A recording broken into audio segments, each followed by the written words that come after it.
기도하겠습니다. 하나님 아버지 감사합니다. 오늘 우리의 찬양 기쁘게 받으신 줄로 믿습니다. 주님께 영광을 돌리는 이 찬양 주님 기쁘게 받으시고 찬양하는 모든 우리 입술에 복에 복을 더하여 주시옵소서. 이 시간 주님의 부활을 기뻐하는 자리에 참여한 모든 성도 가운데 함께하여 주시고 그 부활의 기쁨이 우리 각 사람의 삶 가운데 가득하도록 인도하여 주시옵소서. 주님의 말씀을 전하는 자리에 부족한 종에 섰사오니 부활의 기쁨을 나누는 이 말씀 오로지 주님의 진리만 제대로 전달되도록 인도하여 주시고 주님께서 우리에게 또 듣는 귀를 허락하여 주시옵소서. 예배 가운데 함께 하실 줄 믿사오며 예수님의 이름으로 기도합니다. 아멘. 할렐루야. 오늘 예배하는 여러분에게 주님의 은혜, 부활의 기쁨이 가득하시기를 주님의 이름으로 축복합니다. 우리 앞뒤 좌우분들과 축복의 인사를 나누겠습니다. 예수님 다시 살아나셨습니다. 예수님 다시 살아나셨습니다. 예수님 다시 살아나신 그 부활의 기쁨이 가득하시기를 바랍니다. 이 시간 죽으면 많은 열매를 맺느니라, 죽으면 많은 열매를 맺느니라 라는 제목으로 하나님의 은혜를 나누겠습니다. 우리 다 같이 죽으면 많은 열매를 맺느니라. 아멘. 부활절은 매년 그 날짜가 바뀝니다. 그리고 몇 월 몇째 주 주일인지도 매년 바뀝니다. 왜냐하면 부활절을 정하는 공식이 참 복잡하기 때문입니다. 부활절은 어떻게 정해지냐면 춘분 다음에 찾아오는 보름 다음에 찾아오는 주일입니다. 춘분 다음에 찾아오는 보름 다음에 찾아오는 주일. 한 번에 귀에 쏙 들어오십니까? 저는 몇 번을 들어도 계속 잊어먹습니다. 양력에 근거한 24절기 중에 하나인 춘분, 그리고 음력에 근거한 보름, 그걸 다 따진 후에 일주일에 근거한 주일, 이 요일까지 따져야 하기 때문에 그 편차가 참 큽니다. 빠르면 부활절이 3월에 있기도 하고 늦으면 4월 말에 부활절이 걸리기도 합니다. 올해 2021년 춘분은 3월 20일입니다. 3월 20일 이후에 찾아오는 보름은 3월 27일 밤으로 3월 27일 밤부터 28일 주일 새벽까지, 지난주 주일 새벽까지가 보름이었습니다. 그래서 그 다음 주일인 오늘 4월 4일이 부활절이 됩니다. 이 부활절에 계란을 나누는 풍습은 이렇게 시작되었다고 합니다. 로자린드라는 귀족이 있었는데 십자군 전쟁에 출전합니다. 전쟁에 나간 사이에 그의 부인은 그 하인, 나쁜 마음을 품었던 하인에게 속아서 집에서 쫓겨납니다. 그래서 밖에서 방황하던 중에 어떤 마을에서 사람들에게 보호를 받습니다. 거기서 닭을 기르게 되었고 이 부인은 마을 주민들에게 감사의 표시로 부활절에 계란을 삶아서 거기에 또 자기 자신의 가훈을 적어가지고 나누어줬습니다. 하나님의 보호를 믿자, 하나님의 보호를 믿자라는 가훈을 이쁘게 썼습니다.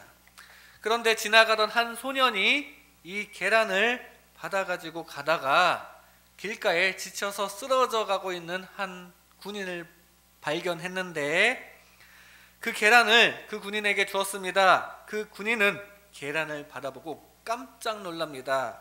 바로 자기 집의 가훈이 거기에 적혀 있었던 겁니다. 그 사람이 바로 남편 로자린드라는 사람이었습니다. 전쟁이 다 끝나고 이제 집에 돌아갔는데 집에 보니 아내가 없습니다. 아내가 없어서 길거리에서 아내를 찾다 헤매다가 지쳐서 길가에 쓰러져 있었던 것입니다.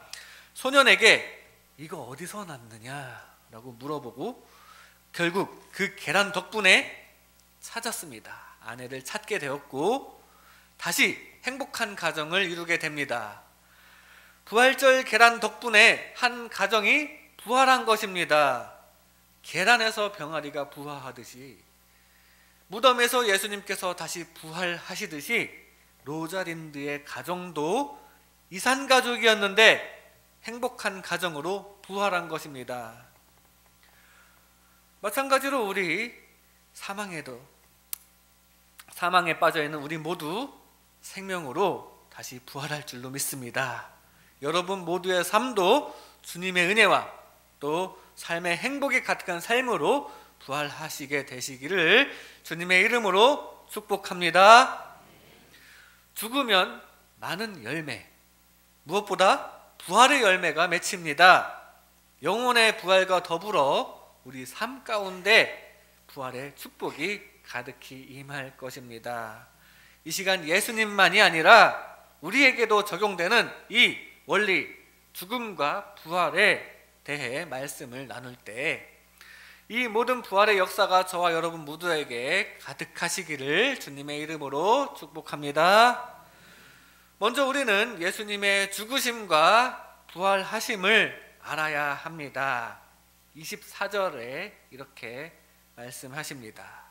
내가 진실로 진실로 너희에게 이르노니 한 알에 밀이 땅에 떨어져 죽지 아니하면 한 알 그대로 있고 죽으면 많은 열매를 맺느니라. 밀이 떨어져 죽을 때 많은 열매를 맺습니다. 마찬가지로 예수님께서 죽으셨고 다시 부활의 열매를 맺으셨습니다. 그리고 온 인류에게 생명의 열매가 맺힙니다. 한 알의 밀이 떨어져서 그 한 알이 맺히는 게 아니라 여러 아주 풍성한 열매가 맺히듯이 예수님께서 죽으셔서 예수님뿐만이 아니라 온 인류에게 생명의 열매가 맺힙니다. 예수님은 죽으셨고 당신께서 부활하셨습니다. 예수님께서 이렇게 부활하신 사실을 목격한 증거가 성경 여러 부분에 기록되어 있습니다. 마태복음 28장 9절에 예수님께서 막달라 마리아에게 나타나셨습니다. 예수께서 그들을 만나 이르시되 평안하냐 하시거늘 여자들이 나아가 그 발을 붙들고 경배하니 라고 증거합니다. 사도행전 13장 31절에는 이렇게 증거합니다. 갈릴리로부터 예루살렘에 함께 올라간 사람들에게 여러 날 보이셨으니 그들이 이제 백성 앞에서 그의 증인이라. 부활하신 예수님께서 여러 사람들에게 보이셨고 그들이 증인이 되고 있습니다. 고린도전서에도 500명 이상이 부활하신 예수님을 보았다고 증거합니다.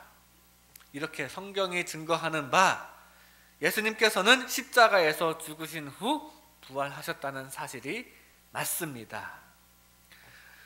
성경에 기록된 예수님의 기적은 총 36건입니다. 제가 세본 것으로는 그렇습니다. 36건의 기적이 성경에 기록되어 있습니다. 중복된 거 다 정리해서 36건의 기적입니다. 그 중에는 물을 포도주로 변화시킨다거나 물 위를 걸으시는 등 자연의 섭리를 변화시키는 기적이 있고 또 귀신을 쫓아내는 축사 기적이 있습니다. 그리고 기록된 기적 중에 가장 많은 기적은 36건 중에 18건, 절반이나 해당되는 치유 기적입니다. 베드로의 장모, 혈루증에 걸린 여인, 10명의 나병 환자, 바디메오 등등을 포함해서 마지막에 잡히실 때 베드로가 휘두른 칼에 떨어져 나간 대제사장의 종의 귀까지 낫게 하셨습니다. 그리고 그 치유 기적이 조금 발전하여 생명을 살리시는 기적도 행하셨습니다. 생명을 살리신 기록된 기적만 총 4건입니다. 과부의 아들을 살리셨고 야이로의 딸을 달리다 궁으로 살리셨고 또 나사로를 살리셨습니다. 그리고 마지막으로 예수님 자신이 살아나십니다. 전에 최소 3명을 예수님께서 살려주셨는데 인간으로 내려오신 예수님께서도 죽은 자도 살리시는데 그게 가능하신 일인데, 그렇다면 우리 창조주 하나님께서 예수님을 다시 살리시고 부활시키는 것은 당연히 가능한 일입니다. 지금 불가능한 것을 믿으라고 하는 게 아닙니다. 우리는 충분히 가능한, 그리고 실제로 일어난 일을 믿고 있는 것입니다. 누가복음 23장 35절에 이렇게 증거합니다. 백성은 서서 구경하는데 관리들은 비웃어 이르되 저가 남을 구원하였으니 만일 하나님이 택하신 자 그리스도이면 자신도 구원할지어다 하고 십자가에 달리신 예수님을 조롱하는 이야기입니다. 이 말씀 읽을 때 마음이 답답하지 않으십니까? 그러나 우리 주님께서는 십자가 위에서는 끝까지 참으셨다가 결국에는 그 말대로 자신을 구원하셨습니다. 예수님께서 죽으셨기 때문에 부활의 역사가 일어난 것입니다. 죽지 않으면 부활이 성립하지가 않죠. 또한 예수님께서 죽으셨기 때문에 우리 모든 성도들의 구원도 가능합니다. 우리의 죄 문제 해결되고 의의 길이 열렸습니다. 예수님께서 부활하심으로 사망의 권세를 먼저 깨셨습니다. 죄의 결과인 사망 문제도 해결해 주셨고 영생의 길이 열린 것입니다. 스탠리 존스라는 선교사가 전도를 하고 있는데 회교도 한 사람이 와서 이렇게 말합니다. 우리는 당신네 기독교인들이 갖지 못한 한 가지를 가지고 있어요. 아라비아의 메카에 가면 마호메트의 시체가 보관되어 있는 멋진 관이 있는데, 그래서 정말 마호메트라는 사람이 살아 있었구나, 존재했었구나 라는 사실을 우리는 모두 알 수 있지요. 하지만 당신네 기독교인들은 예루살렘에 빈 무덤밖에 볼 수 없지 않나요? 라고 따집니다. 선교사는 이렇게 대답합니다. 맞아요. 우리에게는 예수님의 빈 무덤이 있어요. 그런데 당신은 마호메트의 죽음이 그렇게 자랑거리인가요? 우리의 자랑은 부활과 영생입니다. 라고 대답했다고 합니다. 우리도 마찬가지로 부활과 영생이 자랑거리가 되어야 합니다. 그 어떤 유명한 사람의 시체를 보존하고 있는 것보다도 더 큰 자랑거리가 우리 예수님의 부활인 줄로 믿습니다. 부활과 영생 이런 거 다른 데는 없습니다. 그 어떤 종교의 교주도 다 죽습니다. 그리고 죽고 그냥 그대로 끝입니다. 무덤이 버젓이 존재합니다. 그들은 자신의 사망 문제도 해결하지 못합니다. 사망의 원인인 죄의 문제도 해결하지 못합니다. 그 종교에서는 죄와 사망의 문제를 해결할 방법이 없습니다. 오직 우리 기독교만 예수님의 무덤이 빈 무덤입니다. 무덤이 비었다는 것은 일어나셨다는 것입니다. 사망의 문제가 해결되었다는 것을 뜻합니다. 그리고 그 원인인 죄의 문제도 해결되었다는 것을 뜻합니다. 그런 예수님을 믿는 것에 자부심을 가지시기 바랍니다. 예수님의 부활로 우리 죄의 결과인 사망 문제가 해결되었음을 믿습니다. 그렇게 예수님의 죽으심에 감사하며 그를 통한 부활과 구원을 받아들이시는 저와 여러분 되시기를 주님의 이름으로 축복합니다. 다음으로 예수님의 죽으심과 그로 인해 우리를 살리심, 그것을 알아야 합니다. 요한복음 11장 24절에 보니까 마르다의 믿음이 나타납니다. 마르다가 이르되 마지막 날 부활 때에는 다시 살아날 줄을 내가 아나이다. 마르다는 정확히 알고 있습니다. 사실은 예수님께서는 그 오라비인 나사로의 육신이 곧 당장 다시 살아날 것을 말씀하시고 있었는데 마르다는 아직은 당장은 눈앞에 있는 그 죽은 나사로의 부활까지는 생각하지 못하고 장차 마지막 날에 있을 부활에 대한 믿음을 고백하고 있습니다. 네, 그 믿음이 옳습니다. 그리고 곧 현실에서의 나사로의 육신도 다시 살아나는 기적이 일어나게 되지만 이 마르다의 믿음은 어쨌든 맞는 말입니다. 이 마르다의 고백대로 마지막 날 부활 때 우리 모두 다시 살아나게 될 줄로 믿습니다. 예수님의 죽으심을 통해 우리는 다시 살아날 것입니다. 특별히 나사로는 현실 속의 육신도 다시 살아났지만 특별한 케이스, 이런 케이스가 아니더라도 온 인류가 마지막 날에 예수님의 죽으심 덕분에 부활합니다. 주님께서 우리를 살리셨습니다. 우리 예수님께서는 낮고 낮은 이 땅에 오셔서 죄악에 빠져있는 우리들과 동일시하셨습니다. 또 최악의 방법으로 죽임당하심으로 아주 비천한 곳으로 내려오셨습니다. 그러나 하늘에 계신 우리 주 하나님께서는 예수님을 다시 살리셨습니다. 겸손히 비천한 자리에까지 내려오신 예수님은 이렇게 다시 부활하시고 승천하시고 지금도 그분의 권능으로 우리들을 다시 살리시는 중입니다.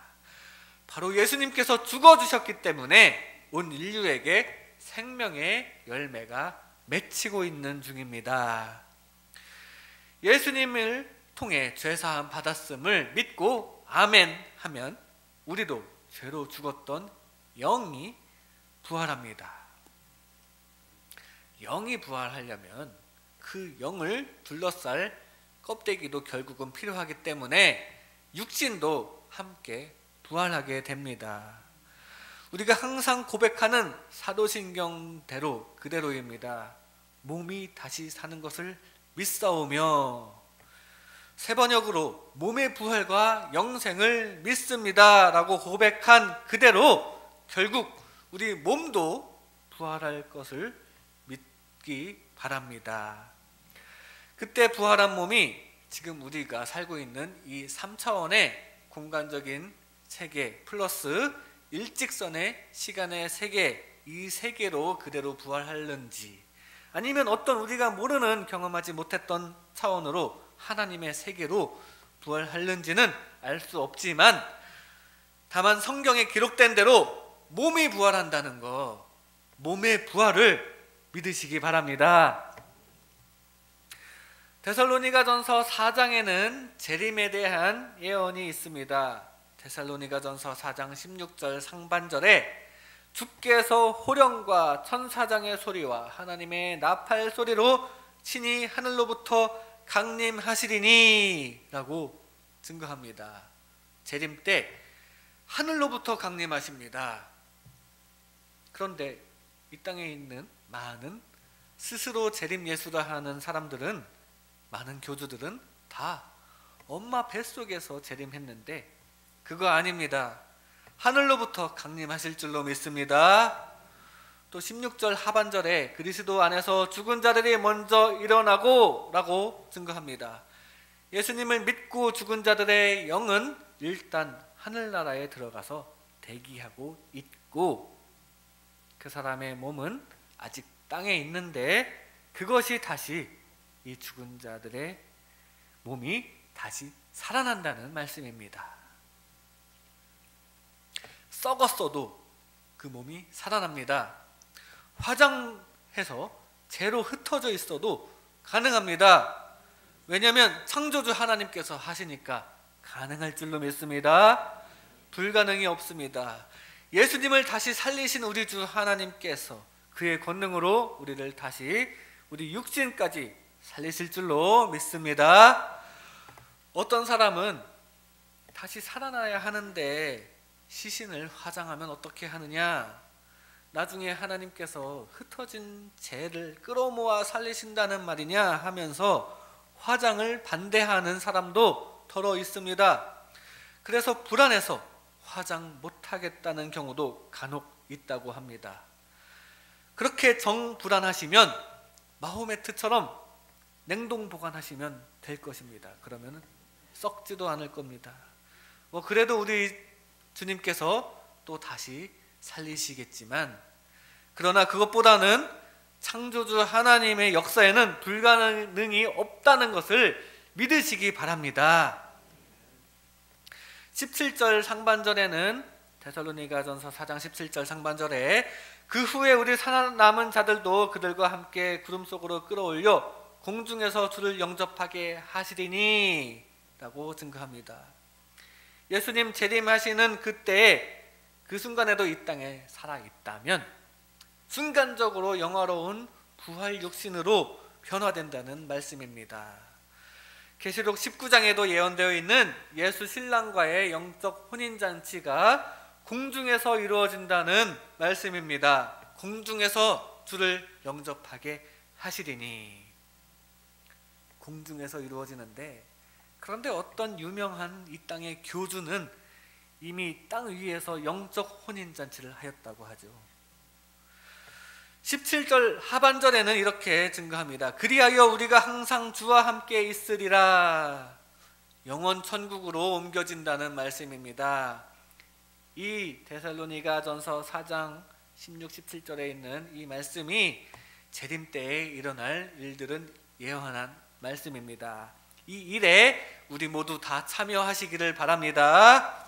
우리 모두 예수 십자가와 부활을 믿어 죄와 사망의 문제, 그리고 다 해결받고 꼭 다시 살아나는 저와 여러분 되시기 바랍니다. 마지막으로 우리의 죽음과 부활을 알아야 합니다. 25절 말씀입니다. 자기의 생명을 사랑하는 자는 잃어버릴 것이요 이 세상에서 자기의 생명을 미워하는 자는 영생하도록 보전하리라.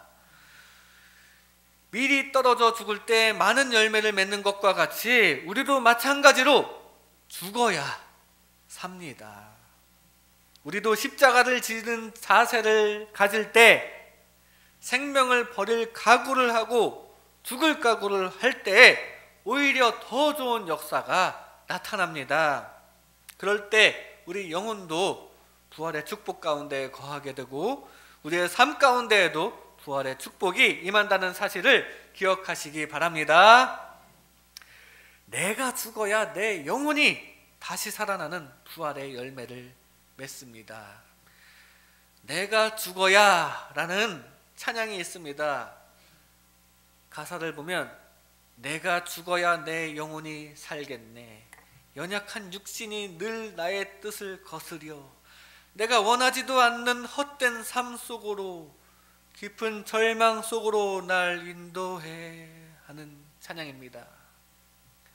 세상 방향으로, 욕심이 이끄는 방향으로만 자꾸 나아가는 내 자신을 죽여야 내 영혼이 살아나고 실제로 삶 가운데에도 주님이 주시는 축복이 가득하게 된다는 사실입니다. 좋은 것을 얻으려면 우리는 먼저 대가를 지불해야 합니다.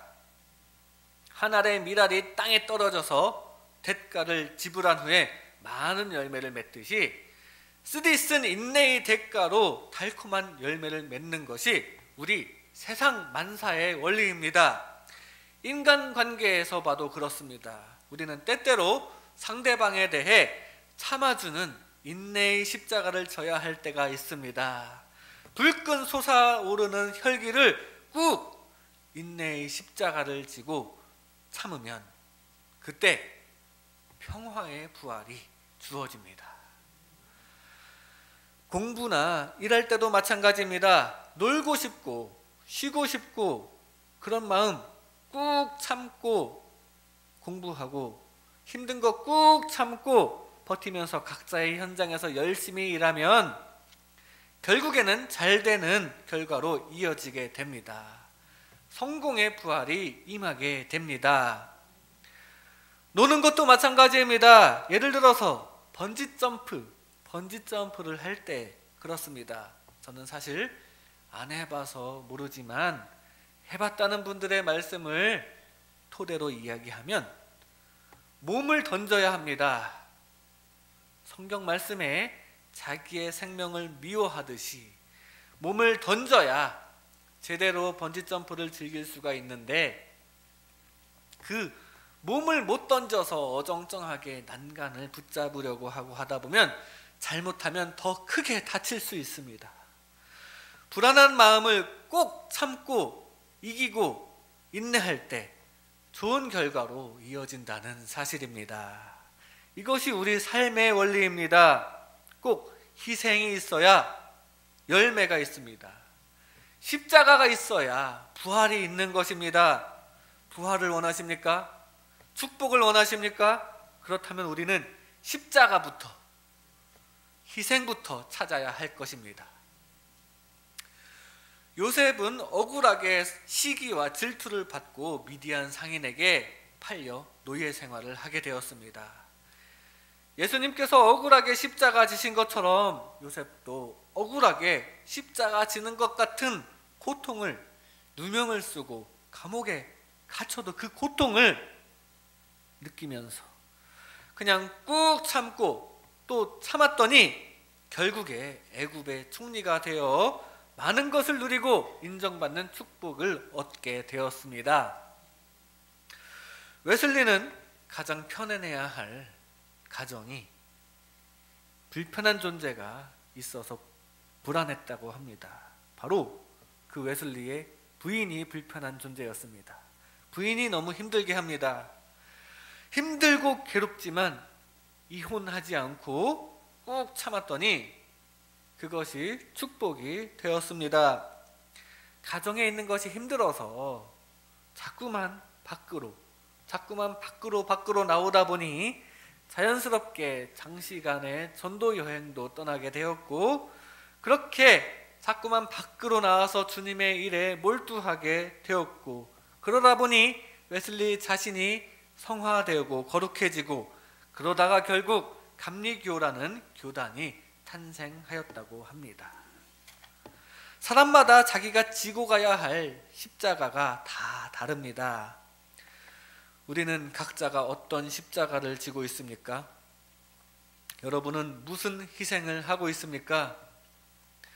십자가와 부활, 희생과 열매, 이것은 하나님께서 창조하신 우주의 원리이며 우리 인간 삶의 원리입니다. 결국에는 부활의 축복이 임할 것을 믿고 우리 모두 자기 십자가 잘 지어서 결국에는 풍성한 축복의 열매를 맺는 저와 여러분 되시기를 주님의 이름으로 축복합니다. 이 시간 죽으면 많은 열매를 맺느니라, 죽으면 많은 열매를 맺느니라 라는 제목으로 하나님의 은혜를 나눴습니다. 예수님의 죽으심으로 예수님께서 부활하셨습니다. 사망을 정복하신 주님께 감사와 영광을 돌리시기 바랍니다. 예수님이 죽으심으로 우리를 살리셨습니다. 온 인류가 예수님 덕분에 부활합니다. 예수 십자가와 부활을 믿음으로 우리도 죄의 문제와 사망의 문제 해결받고 꼭 부활의 영광에 참여하는 저와 여러분 되시기 바랍니다. 우리의 죽음 때문에 우리가 부활합니다. 내가 죽어야 내 영혼이 다시 살아나는 부활의 열매를 맺습니다.